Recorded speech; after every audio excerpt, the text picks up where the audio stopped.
സിൽക്കു കമ്പളങ്ങൾക്ക് പേരുകേട്ട ബാഗൽപൂരിലും പരിസരത്തെ 260 ഗ്രാമങ്ങളിലുമായി 1989 ശിലാപൂജ ഘോഷയാത്രയ്ക്കിടെയാണ് വർഗീയ അസ്വസ്ഥങ്ങൾ പൊട്ടിപ്പുറപ്പെട്ടത്. കലാപത്തിൽ 1000-ലധികം പേർ കൊല്ലപ്പെടുകയും 50,000-ഓളം പേർ ഭവനരഹിതരാവുകയും ചെയ്തു. 2005-ൽ 10 പേരും 2007-ൽ 14 പേരും മാത്രം ശിക്ഷിക്കപ്പെട്ട ബാഗൽപൂർ കലാപത്തിലെ ഇരകൾക്ക് 2012-ലാണ് മതിയായ നഷ്ടപരിഹാരം പോലും ലഭിച്ചത്. 450-ഓളം പേർക്ക് ഇപ്പോഴും ലഭിച്ചിട്ടുമില്ല. ഇരകൾക്ക് നീതി ഉറപ്പാക്കുന്നതിനു പകരം കലാപത്തെക്കുറിച്ച് അന്വേഷിക്കാൻ പുതിയൊരു കമ്മീഷനെ നിയോഗിക്കുകയാണ് നിതീഷ് സർക്കാർ ചെയ്തത്. എല്ലാ സർക്കാരുകളും ഇക്കാര്യത്തിൽ ഒരേ നിലപാടാണ് പുലർത്തിയതെന്ന് കലാപത്തിന്റെ ദൃക്സാക്ഷിയായ അനീസുർ റഹ്മാൻ കാസിമി ചൂണ്ടിക്കാട്ടി. नीतीश सरकार को ये चाहिए था कि 2 कमीशन की रिपोर्ट को सामने रख करके इस पर कुछ कंपेंसेशन देना है या जो 21% है उसको गया चार्जशीट लाना है, ये सब बजाय करने के उन्होंने एक और कमीशन यहाँ कायम कर दिया।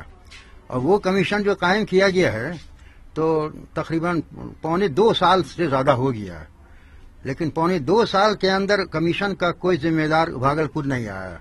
നിതീഷ് കുമാർ ബിജെപിയോടൊപ്പം നിന്ന കാലത്ത് നടത്തിയ നീക്കങ്ങൾ സംശയാസ്പദമാണെന്നാണ് ബാഗൽപൂരിലെ മുസ്ലിങ്ങൾ വിലയിരുത്തുന്നത്. മതേതരത്വം സംരക്ഷിക്കുന്നതിനു വേണ്ടിയാണ് ജെഡിയു ബിജെപി ബന്ധം ബലികഴിച്ചതെന്ന് നിതീഷ് പറയുന്നത് വിശ്വസിക്കാൻ ഇവർ തയ്യാറായിട്ടില്ല. ജെഡിയു സർക്കാരുമായി മണ്ഡലത്തിൽ ഉണ്ടാക്കിയ ബന്ധങ്ങൾ ഇപ്പോൾ വിലപേശലായി മാറിയതായും ഇവർ ചൂണ്ടിക്കാട്ടുന്നു. तो नीतीश ने ये ऐलान किया और हम लोगों को लिखित रूप दिया कि बैंक का ऋण को हम माफ कर दिया, ठीक है। मगर जब देखा कि माहौल हमारा बिगड़ रहा है, बिनकर भाग रहे हैं बोरो मंडल की तरफ, तो उन्होंने बैंक दोबारा नोटिस करा दिया कोर्ट से। ये धमकी आया हम लोगों को.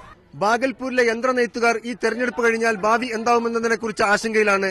നേരത്തെ വാങ്ങിയ വായ്പകൾ തിരിച്ചടക്കണമെന്നാവശ്യപ്പെട്ട് ബാങ്കുകൾ നോട്ടീസ് അയക്കുന്നതാണ് ഇപ്പോൾ ഇവരെ വിഷമസ്ഥിതിയിലാക്കുന്നത്.